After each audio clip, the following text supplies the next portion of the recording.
Sorry. Okay, so we have done the first law of thermodynamics and also we have done the different processes. Now the question arises about the limitations of the first law of thermodynamics. मतलब first law of thermodynamics जो है ये law सिर्फ एक law है for making calculations. So you can say first law is the calculator of thermodynamics. वो सिर्फ calculate करता है और कुछ नहीं करता है. Alright, what are the drawbacks?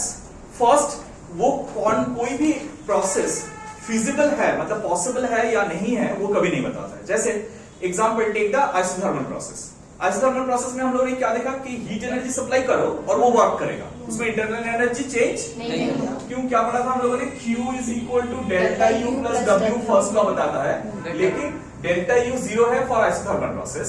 तो तुम कोई भी एक सब्सटेंस को मतलब कोई भी एक सिस्टम को हीट एनर्जी सप्लाई करो और वो कंटिन्यूअसली वर्क करता रहेगा. ऐसे कैसे पॉसिबल है? उसको तो टेम्परेचर चेंज करवाना पड़ेगा ना, उसके बाद वो वर्क करेगा. Right, so that's why this process is not perfectly feasible. ठीक है, तो ये फिजिबिलिटी ऑफ अ प्रोसेस मतलब ये प्रोसेस पॉसिबल है या नहीं वो तुमको नहीं बताता है. तुम इसको सिर्फ पूछो कि ये चेंजेस मुझे करवाना है तो मुझे कितना हीट देना पड़ेगा और कितना वर्क वो करेगा, तो वो सारा चीज कैलकुलेट करके तुमको दे देगा कि इतना हीट करना पड़ेगा, इतना वर्क देना पड़ेगा, ये सारा चीज दे देगा बाय द रूल्स. बट ये इन रियल लाइफ पॉसिबल है या नहीं वो तुमको नहीं बताएगा. So there are some drawbacks. Write this down. First drawback, what are the limitations of first law? First, it does not deal with the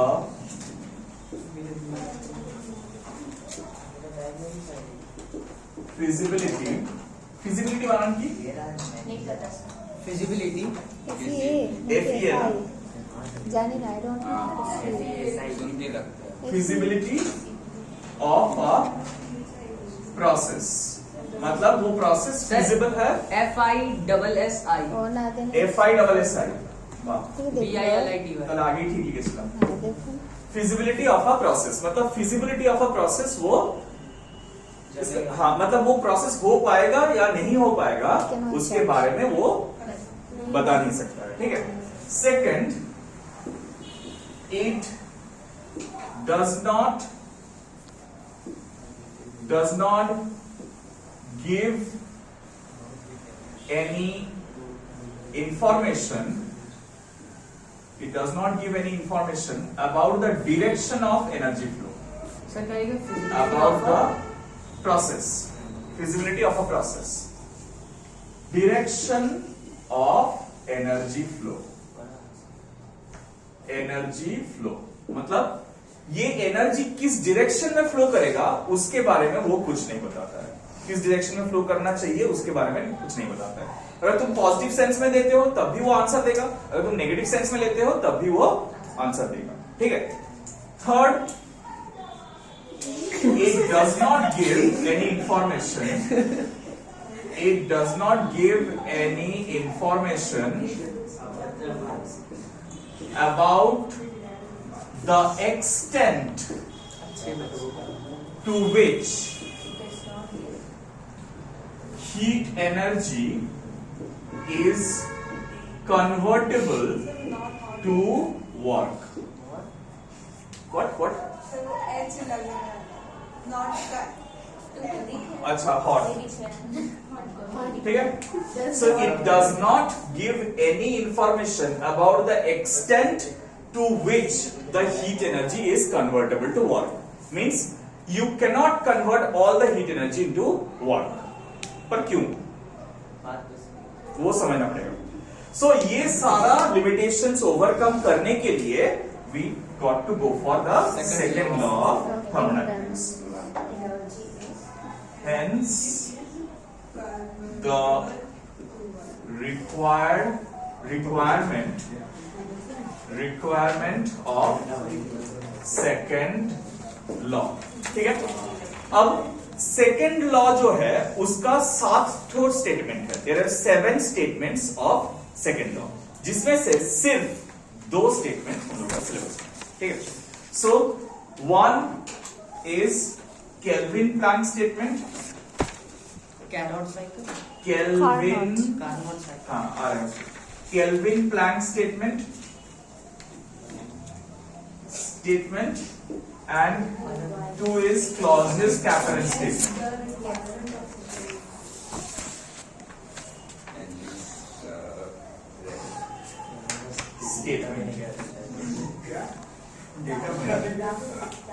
एक है केल्विन प्लैंक स्टेटमेंट और एक है क्लॉजियस-कैपरन स्टेटमेंट। सिर्फ ये दो स्टेटमेंट हम लोगों का सिलेबस में है और हम लोग को ये स्टेटमेंट्स क्या क्या है और कैसे है वो समझना पड़ेगा। तो लिखा ही नहीं क्या हाँ आएगा वहां पर नहीं है, हम बता देंगे, ठीक है।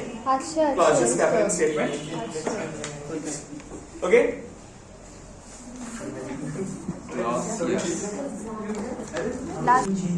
Okay, now the first statement is Kelvin-Planck statement. Kelvin-Planck statement. ठीक है? So what does it state? क्या state करता है?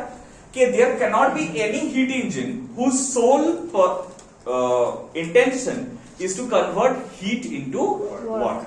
मतलब ऐसा कोई heat energy नहीं है, sorry heat engine, ऐसा कोई heat engine possible नहीं है जो जिसका काम क्या है, सिर्फ हीट को वर्क में कन्वर्ट कर दे। मतलब जितना हीट तुम उसको दोगे वो वर्क में कन्वर्ट कर देगा, ऐसा पॉसिबल नहीं है। That is what the first statement says. So there is no heat engine that can convert the whole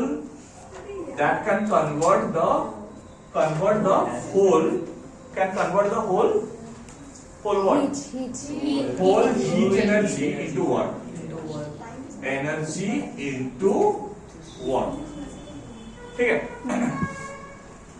मतलब फर्स्ट क्वेश्चन यहां पर है कि ये क्या है, ये पहले नहीं सुने थे हम लोग, ये क्या है? This is exactly what James Watt did. He built a heat engine for you. He was the first person who observed that when the water boils, the lid kept on it vibrates. So उन्होंने सोचा कि अगर ये lid को vibrate करवा सकता है, मतलब वो मैकेनिकल वर्क कर सकता है। तो अगर कैसे भी हम लोग वो मैकेनिकल वर्क को एक मशीन के अंदर डाल देते हैं, तो हम लोगों को एनिमल्स या चीप लेबर नहीं चाहिए होगा टू रन अ कैरेज।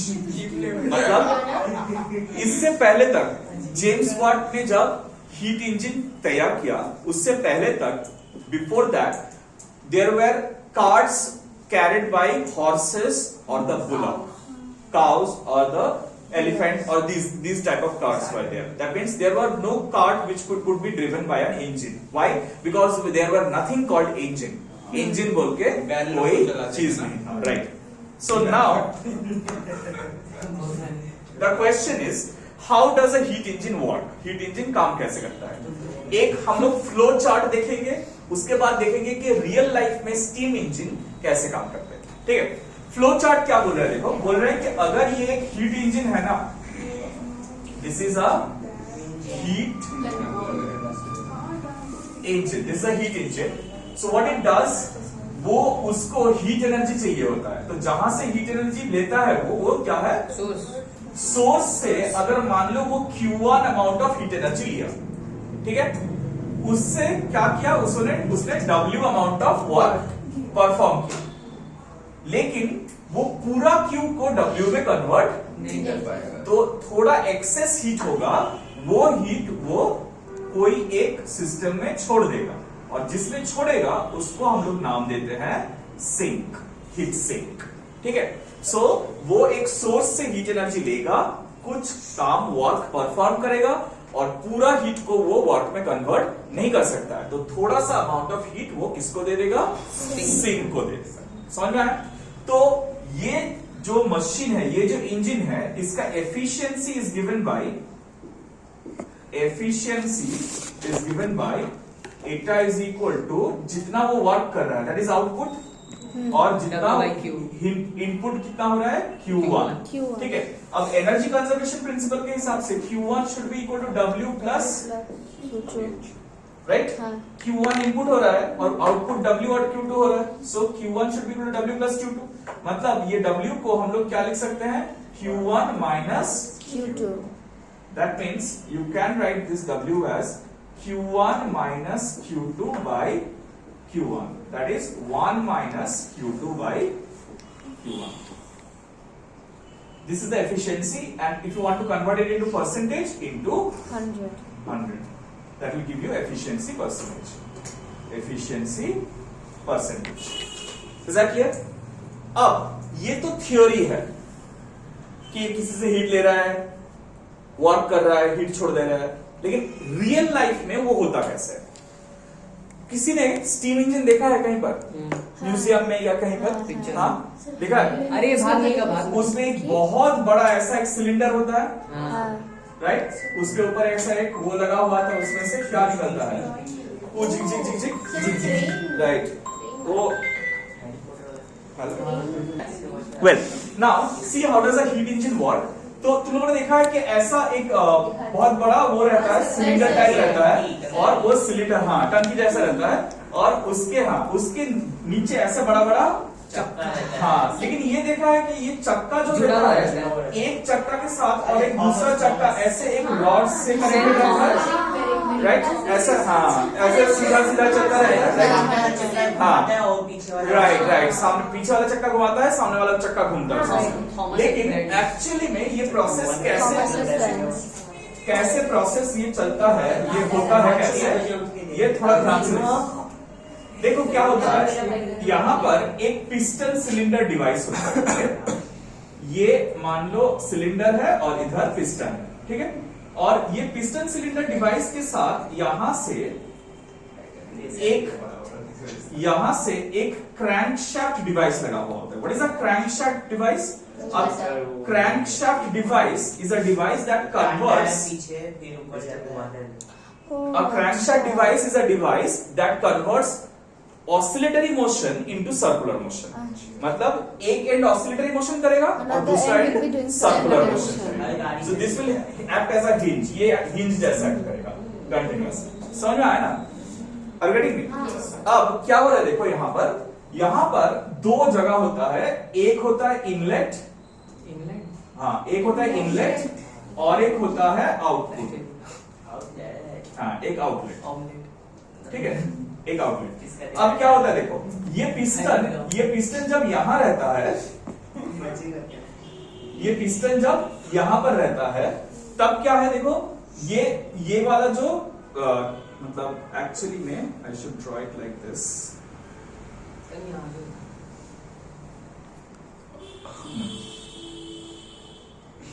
क्या होता है देखो, ये पिस्टन जब यहां पर रहता है तब क्या होता है, तब ये जो पोजीशन है रोटर का, ये मान लो ऐसा पोजीशन में होता है, ये स्ट्रेट होता है लगभग, ठीक है।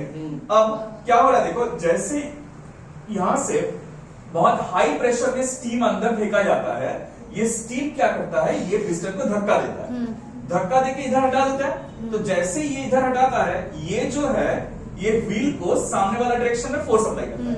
और देखो यहाँ पर जो कनेक्शन है ये सेंटर में नहीं है, ये एक एज में होता है। क्यों? क्योंकि टॉर्क ज्यादा जनरेट होगा जितना एज में रहेगा, तो वो टॉर्क जनरेट करता है और उस टॉर्क के कारण क्या होता है, व्हील घूमता है। लेकिन जैसे ही ये पिस्टन ये पॉइंट में रीच कर जाता है, इसके अंदर जो पूरा स्टीम भरा हुआ था वो कहां से रिलीज हो जाता है, सो इसीलिए वो ऊपर से लगा हुआ होता है, वहां से स्टीम क्या होता है, बाहर रिलीज होता जाता है। जैसे ये स्टीम रिलीज हो गया, तब क्या हो गया, ये जगह में प्रेशर कम हो गया, और ये क्या किया, ये जो व्हील है एक बार घूम के पीछे आ गया होगा, तो बिकॉज ऑफ इनर्शिया ये पीछे चला जाता है, बिकॉज ऑफ इनर्शिया वो पीछे चला जाता है। जैसे पीछे चला जाता है, फिर से वहां से स्टीम देते हैं, इंजेक्शन करते हैं, फिर से वो सामने आता है, और ये साइकिल चलता रहता है कंटिन्यूअस। समझ में आया? लेकिन this is called external combustion engine. External combustion engine. क्यों एक्सटर्नल कंबशन इंजन बोला जाता है? क्योंकि इसका जो फ्यूल बर्न करते हैं हम लोग, वो इंजन के अंदर बर्न नहीं करते हैं, बाहर बर्न करते हैं। मतलब यहाँ पर एक बहुत बड़ा टंकी होता है जिसमें पानी भरा हुआ होता है, और इसके नीचे हम लोग कोल डालते रहते हैं, जो हाँ राइट, कोयला डालना पड़ता है टू बर्न इट, तो बर्न करने से तभी यहाँ पर क्या होता है, यहाँ पर स्टीम फॉर्म होता है और वही स्टीम को हम लोग ये इनलेट से इसके अंदर डाल देते हैं। समझ में?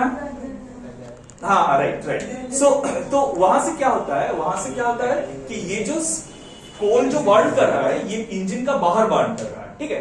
तो ये जो जेम्स वाट का जो हीट इंजन बनाया था, ये इंजन बहुत भारी हुआ करता था। क्यों? क्योंकि उसका जो चक्का होता है वो बहुत भारी भारी चक्का है और उसको पुश करने के लिए बहुत ज्यादा स्टीम चाहिए होगा, तो इसीलिए उसका इंजन का साइज बहुत बड़ा बन गया था, ठीक है। That could be used in trains but not in planes. Planes में हम लोग राइट, लेकिन उतना ज्यादा ह्यूज वेट लेके वो कैसे उड़ेगा, वो तो उड़ नहीं पाएगा ना। So you see that steam engine जो डिस्कवर हुआ वो बहुत पहले डिस्कवर हुआ था, nearly early, it should be इधर लेट 19th सेंचुरी और अर्ली 20th सेंचुरी, नहीं उससे 18th सेंचुरी, 18th सेंचुरी में, 1780s का आसपास। हाँ हाँ 1780s का आसपास। 1780s का आसपास। और राइट ब्रदर्स ने एरोप्लेन डिस्कवर किया 1905, हाँ 1903। हाँ 1903 या 1905 शायद, राइट। सो इतना 100 साल से ज्यादा लग गया ट्रेन से एरोप्लेन बनाने में। क्यों?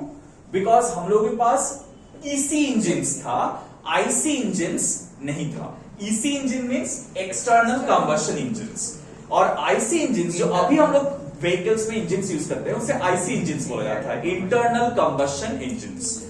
ये बहुत बहुत बहुत ज्यादा हल्का होता है, ठीक है। So this internal combustion engine में क्या होता है, सेम प्रोसेस होता है, एकदम सेम प्रोसेस होता है। सिर्फ यहां से वाटर वेपर नहीं डाल के हम लोग क्या करते हैं, यहां से फ्यूल डालते हैं। मतलब जो मिक्सचर ऑफ, किसका मिक्सचर होता है, एयर और जो फ्यूल हम लोग पेट्रोल या गैसोलीन या जो भी यूज कर रहे हैं उसका मिक्सचर होता है। सिर्फ फ्यूल आने से नहीं चलेगा, उसके साथ एयर का भी मिक्सचर डाल देता है, ठीक है। और वो मिक्सचर क्या होता है, यहां आता है और इसके साथ यहां पर एक छोटा सा प्लग होता है जिसको हम लोग बोलते हैं स्पार्क प्लग।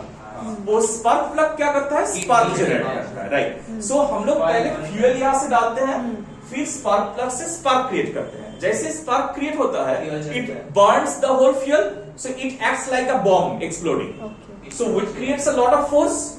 वो फोर्स से क्या होता है, ये पिस्टन सामने आ जाता है।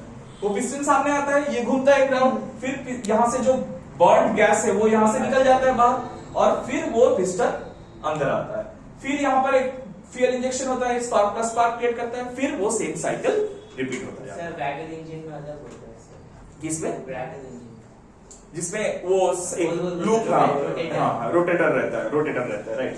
तो वहां पर ये प्रोसेस नहीं होता है। वो रोटेटर के साइड में जितना जगह होता है वहां पर ब्लास्ट होता है और उसके हिसाब से वो घूमता रहता है। नाउ सी व्हाट हैपेंस, ये जो इंजन इंटरनल कंबशन इंजन है, अभी हम लोग का जितना भी गाड़ी है सब में इंटरनल कंबशन इंजन है। लेकिन एक चीज बताओ, कोई भी गाड़ी में अगर हम लोग एग्जॉस्ट को ब्लॉक कर देते हैं तो गाड़ी चलेगा? नहीं, एयर पास ही नहीं होगा। नहीं चलेगा। क्यों नहीं चलेगा? एयर पास नहीं होगा, इंजन में हवा भर जाएगा। राइट, मतलब वो जो वो बन रहा है, मतलब जो स्मोक बन रहा है वही यहाँ पर भर जाएगा, वो बाहर निकलने का कोई जगह नहीं बचेगा। मतलब ये इंजन को कुछ हीट बाहर छोड़ना होता है। सो फॉर अ कार, ये जो फ्यूल हम लोग डाल रहे हैं दैट इज द सोर्स। ये काम कर रहा है, क्या कर रहा है, गाड़ी को सामने लेके जा रहा है।